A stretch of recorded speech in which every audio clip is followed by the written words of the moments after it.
Hello guys. Mangunguha tayo dito ngayon ng tugi, yung mga nakakain dito sa bundok. Survival na mga root crab. Nakakain yun eh. Naghirap kasi sa amin.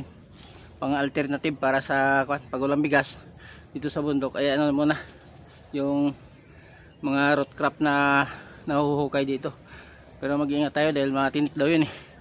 Napakatinik nun. Delikado dito, marami pang kubra dito. Ayan guys, puntahan natin. Ayan, maghanap tayo dito. Maliliit lang kasi ang tangkay niyan guys eh. Pero mapansin mo ang puno nun ay matinik. Ito may nakikita ako.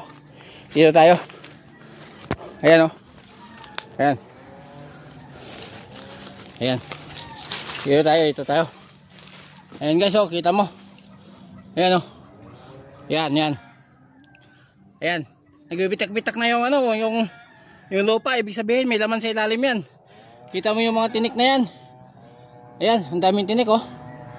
Ayan, yung kulay itim. Tinik niya yan oh. So, kain natin yan. Ayan, may tangkay pa oh. Ayan, may tangkay pa. Oh. Ayan, tangkay niya oh. Ayan, may tinik. Hukain natin yan guys. Hukain natin yan. Yan. So, pisto ko lang. So, ito guys. Hukain natin.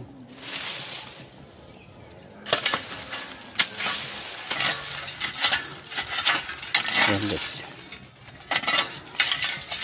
So, ito yun. Ito. Ang laman niya, ayan oh.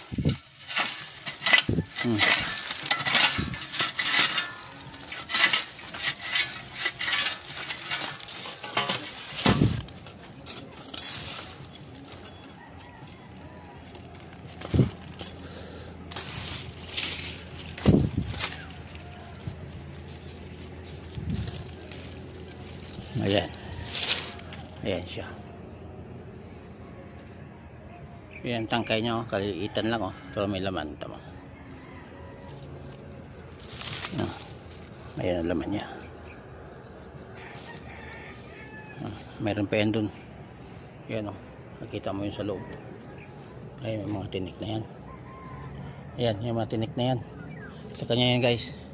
Yung nakatumpok na lupa na yan. At saka yung mga dahon na yan. Ayan o. Yun. Mga kaliitan na tinik na yan. Protection yan guys. Ayan, tama. Galgaling ko. Ayan. Ayan, kita nyo guys. Ayan o. Tinik na yan. Pag napakan mo, yari ko pa mo to. So yan, marami laman to sigurado. Ayan o, lambutan o. Pag malambot guys. Pag malambot yan. May laman yan. Kasi lumalaki ito. Ayan o. Ayan o. Tunay yan guys. Tunay. Ayan o. Daming tinik o. Ayan o. Ito mo. Ayan o. Yan. Lulutuin na natin ito mamaya. Marami pa yan sa ilalim. Yan. Kung hindi naman kayang ubusin, huwag nang kunin lahat. Yan o. Kukuha lang tayo ng makakain natin sa araw na to. Yan. So ito yung tangkay nyo. Yan tugi. Tugi guys, tugi. Iwan ko kung anong tawag sa inyo. Pero dito sa amin sa Batangas, tugi ang tawag dyan.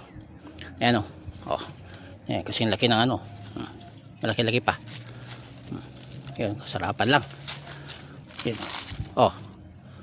Yan.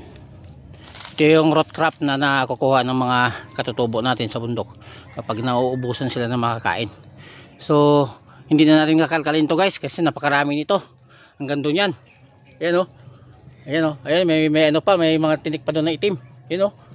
Yan, puro pagkain yan. Yan, hanggang doon sa dulo. Hanggang doon sa ibabaw na yun. Yun. So tirahan natin yung ating mga kasamahan, mga nangailangan din. Ito hindi nila na-discover ito kasi nakatago sa may bato eh. Ayan o. Nakatago dito. Ayan. So andun pa guys. Doon pa sa ilalim nito. Hindi na natin tatanggalin. Ito lang yung papakita ko sa inyo. Ito lang yung papakita ko sa inyo. Ito rin naman ang laman yan. Siguro mas malaki yan ng konti. O kaya ano. Pero ito kapag kwanto, hindi siya magulang na magulang. Medyo maganda ang kanyang pagtubo. Kulay gold to guys. Kulay gold. Yan, mabuhok siya oh. Ay, may mga ugat-ugat na maliliit. Yan. So, ito yan oh. Tamo ha. Tamo ha. Ayan oh. Yan ang laman niya. Oh. Hindi ito nakakalason guys. Pagkain ito. Tunay yan. Tunay. Pagkain yan. Yan ay, ang tawag din ay tugi dito sa amin sa Batangas. Yan oh. Balatan mo lang to. Yan. Yan. Pag nabalatan mo to, hugasan mo, lagyan mo ng asin. Tapos lulutuin mo na. Yan. Lulutuin mo na. Pag naluto mo na, huwag ka ng bagoong, o kaya tuyo o ano. Ulam na. Pagkain na. Ito ay kusang tumutubo sa bundok. Halos walang kumukuha dito sa amin pag lalong hindi masyadong nakakilala nito kasi ay siyempre nakakabili naman sila.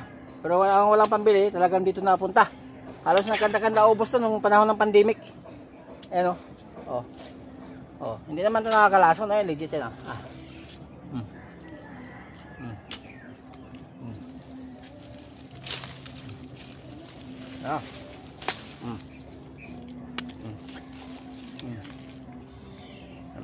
Legit yan guys.